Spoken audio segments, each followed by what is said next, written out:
मैं आज आपसे कहूँ कि 40,000 रुपया अगर आपके पास है तो 2026 के अंत तक वही पैसा 2 लाख तक बन जाएगा या बन सकता है। अगर ये 2 लाख बन जाए तो इससे आपकी लाइफ में क्या चेंज आने वाले हैं। बहुत लोग कहेंगे भाई इतना रिटर्न पॉसिबल ही नहीं। सच्चाई ये है, ये पॉसिबल है लेकिन गारंटीड नहीं है। तो प्रैक्टिकल रोड मैप देने वाला हूँ जिसे आप फॉलो करके एक कॉमन आदमी भी 2026 में बड़ा रिजल्ट बना सकता है। वीडियो एजुकेशन के लिए है, मैं सेबी रजिस्टर्ड एडवाइजर नहीं हूँ। मार्केट में रिस्क है, प्रॉफिट और लॉस दोनों पॉसिबल है। बात करते हैं रियलिटी की। एफडी और आरडी की बात करें तो इसमें तो बिल्कुल ही पॉसिबल नहीं। अगर नॉर्मल म्यूचुअल फंड्स की बात करें तो उसमें भी पॉसिबल नहीं है। अगर बिना नॉलेज की बात करें तो उससे भी पॉसिबल नहीं। अगर आप बिना रिस्क के 5x रिटर्न चाहते हैं तो वीडियो अभी बंद कर दीजिए, लेकिन अगर आप स्मार्ट रिस्क लेना चाहते हैं अंत तक देखिए।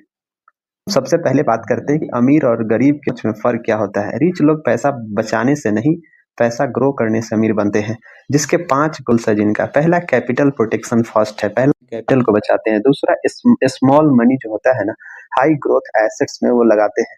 तीसरा है पेशेंस और प्रॉफिट के लिए पेशेंस रखते हैं। भी कंट्रोल रखा, इमोशन की वजह से लॉस नहीं करते। और 40,000 छोटा पैसा है, इसलिए स्ट्रेटजी भी एग्रेसिव लेकिन कंट्रोल्ड होना चाहिए। स्मॉल और मिड कैप्स के स्टॉक्स के बारे में। लार्ज कैप आपको सिक्योरिटी देता है, आपको सुरक्षा प्रदान करता है, लेकिन 5x रिटर्न नहीं दे सकता क्योंकि वो ऑलरेडी बड़ा कंपनी है।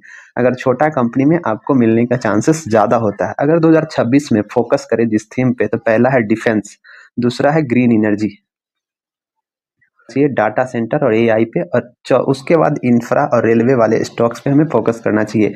कैपिटल एलोकेशन कैसे करना चाहिए। अगर आपके पास टोटल 40,000 रुपये है तो 3 से 4 स्टॉक्स में पैसा लगाना चाहिए। पर स्टॉक्स में 10,000 से 15,000 रुपये लगाना चाहिए। बात करें तो मान लीजिए कि स्टॉक ए है जिसमें 2x रिटर्न दे सकता है, स्टॉक बी 3x रिटर्न दे सकता है और स्टॉक सी 5x रिटर्न दे सकता है।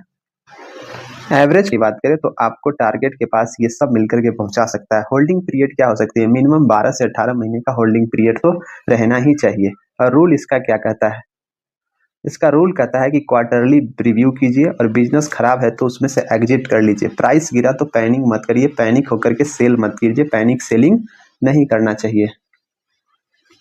क्या होता है स्विंग ट्रेडिंग का मतलब क्या, मार्केट में डेली नॉइज से पैसा नहीं निकलता। बेसिक सेटअप होना चाहिए। एक है तो टाइम फ्रेम डेली या वीकली के आधार पे, वो आपके ऊपर डिपेंड करेगा, उस तरह से होना चाहिए। इंडिकेटर्स में क्या है, सपोर्ट रेजिस्टेंस होना चाहिए कि कब स्टॉक्स ब्रेकआउट कर रहा है, कितना वॉल्यूम आ रहा है। अगर कैपिटल की बात करें, अगर आपके पास 10,000 कैपिटल है, अगर उससे स्टार्ट करते हैं तो आपकी मंथली टारगेट जो होना चाहिए वो 8 से 12% पर मंथ का हिसाब से होना चाहिए। 8 से 12% करें तो अगर आप हर महीने 10% ही निकालते हैं और विड्रॉ नहीं करते हैं, पैसा को उसमें से नहीं निकाल के खर्च करते हैं, तो 18 महीने में 40,000 2 लाख पॉसिबल है, बन जाएगा। से पहले डिसिप्लिन जरूरी है। स्टॉप लॉस कंपलसरी ही है किसी भी ट्रेड में। ओवर ट्रेडिंग से बचना है, ओवर ट्रेडिंग नहीं करना है। स्टॉक से ना 25,000 और स्विंग ट्रेडिंग 10,000 और कैश बफर 5,000 रुपया रखना ही चाहिए। आपको टोटल हो जाता है 40,000 रुपया। क्रैश होने पर आपको वो अपॉर्चुनिटी प्रदान करेगा जिससे आप नए स्टॉक्स बाय कर सकते हैं। रूल क्या कहता है कि 1 स्टॉक्स में मैक्सिमम 30% कैपिटल ही रखना चाहिए। 1 ट्रेड में मैक्सिमम 2 से 3% ही लॉस करना चाहिए।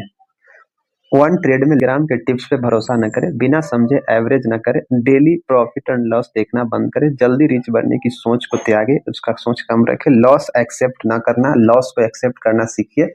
और मार्केट ईगो तोड़ देता है, डिसिप्लिन वाला ही रिवार्ड ले पाता है और वही रिवार्ड कमाता है। ये एक प्रोसेस का गेम है। अगर आप लर्निंग करेंगे, पेशेंस रखेंगे और रिस्क फॉलो करेंगे तो लाइफ का टर्निंग पॉइंट बन सकता है। कॉल इनटू एक्शन क्या, अगर आप चाहते हैं कि 2026 के लिए एग्जैक्ट स्टॉक लिस्ट और स्विंग ट्रेडिंग बिगनर सेटअप और मंथली एक्शन प्लान मैं